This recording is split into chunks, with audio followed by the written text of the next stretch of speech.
Right. So when that hearing was over, we all went down in the car to the Big Brother studios, which are in Elstree in Hertfordshire. Right. And again, a great media circus. I was stood at the gate there trying to enter the Big Brother studios with my summons. Right. You know, my summons.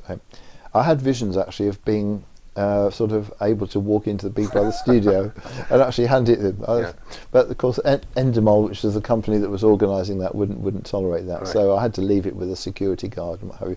But I mean, the all the national media were filming this, right. Trying to hand in this summons. So huge media coverage, and on the back of that, I then cooperated with Terry Lubbock and did a thorough forensic analysis of all the inquest material, right. the witness statements by the people at this so-called party, the expert reports, the pathology reports and what have you. And at the end of that period of a few months, I submitted a dossier to Essex Police saying, look, you must reinvestigate this. Yeah. This boy wasn't drowned in a pool, he was murdered. So what was the original coroner's verdict? Right, the verdict that Barrymore wanted was accidental death. Uh-huh. The verdict that was given by the jury was open verdict. Uh-huh. Okay. Right. And what's the conclusion in your book? Well, I've no doubt, and it would take a long time to explain precisely why, but I've no doubt that Stuart Lubbock was murdered in a violent sexual assault, which took place about 4:30 that afternoon. Right. Sorry, not the afternoon, the early hours of the morning. 4:30 right. in the early hours of the morning. There was a rapid cover-up, a clean-up operation, and a plot devised to portray this as a drowning. Mm-hmm.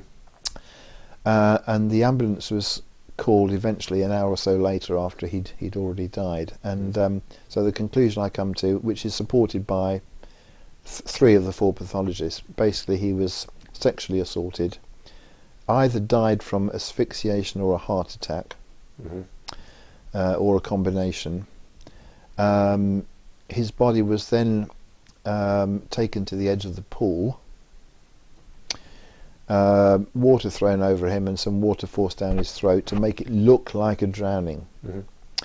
And that was the story that they gave to the police, that those involved gave to the police, mm-hmm. that Stuart Lubbock, the story was that he'd been playing in the pool and had been a bit high on drunken drugs and had drowned in the pool.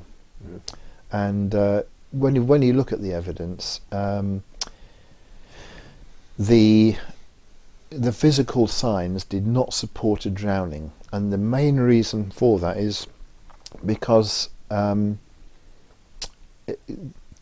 the Stuart Lubbock's body had signs of petechiae. These are small little blood spots mm-hmm. over his face, and that is a sign that you don't get with drowning. You get it with asphyxiation when your right. oxygen supply is cut off, but you don't get it with drowning. Right. So the existence of these petechiae was fairly conclusive evidence that he did not drown. Mm-hmm. And there was a second line of evidence which suggested that he wasn't drowned, and that was the contents of the pool, mm-hmm. because the contents of the pool were analysed and did not support that there'd been a body, there'd been human activity in that pool that night. Right. Now, all of this is covered in your book. Yes, what's the title of that book? Yeah, the book is called Not a White Getting Away with Murder. All right. And I wrote it with Terry Lubbock, and taking a great risk, because Barrymore is a wealthy man and he could have sued me for libel. Right. But he didn't, because I'd like to think the book was very carefully researched, quotes, analysis and so on, which was unarguable. Mm-hmm. And on the back of it, at the same time as the book was published, Essex Police did in fact arrest Michael Barrymore and 2 others, mm-hmm. Justin Merritt and Jonathan Kenny, on suspicion of murder. Right. And Barrymore was then questioned for 36 hours at South Woodham Ferris police station, right. but he was never prosecuted. The the police said in the end that there was insufficient evidence to support a prosecution. Right. And would you agree with that? I don't know, Richard. I don't know what the police have got. Right. It's quite possible that there is not sufficient evidence to actually prosecute, because obviously if something... We do know that a sexual assault happened, yeah? Mm-hmm. There's no doubt about that. His anus suffered terrible injuries. Mm-hmm. Something was inserted into his anus that night. It might have been a bottle or it might have been a thermometer, but something was inserted, which might have been part of killing him. The pathologists suggested that his face was probably against a pillow or something like that, smothering the sounds, and asphyxiated him. So a sexual assault, and his breathing capacity restricted, and that's how he lost his life. But unless you've got somebody who was there at the time, or unless you've got a confession, you cannot necessarily prove who committed that act. So you feel there was like a pact possibly arrived at on that night to say, well, none of us are going to speak about what really happened. Do you think that's what... We know for a fact that Barrymore's manager was summoned to the scene in the early hours of the morning, presumably after Stuart was knocked senseless or unconscious or was killed. We know there was a clean-up operation, and we know that there was a plan to to pass this off as a drowning. And to this day, the media still say, when they refer to this case, they'll still say the boy who drowned in the pool. And I've completely demolished that in the book. He didn't drown in the pool at all. He was never in the pool that night. What happened was, and I demonstrate this in the book, was after the accident to Stuart Lubbock happened, Michael Barrymore then opened the swimming pool to develop the drowning theory. In other words, the pool wasn't opened at all at the beginning of the evening. There's evidence to that effect. So the whole thing was an elaborate hoax, and you know the immediate newspaper headlines were "Boy drowned in pool." You know. So we come on to the area of police corruption, Tony. Do you think the police were corrupted, possibly in this case, to not investigate it properly? Or well, one of the things I did as part of my work for Tony Lubbock was to initiate a formal complaint to the Independent Police Complaints Commission. And as you probably know, only an extreme minority of complaints are actually investigated by the IPCC themselves.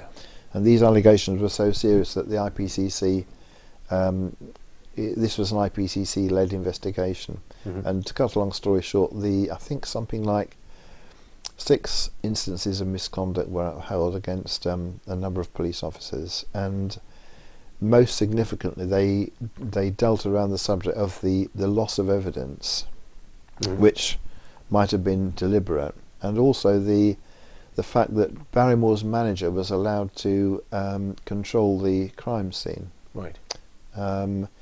And also Barrymore's manager was tasked with using the pool thermometer to say what the temperature of the pool was. Now that was quite crucial, because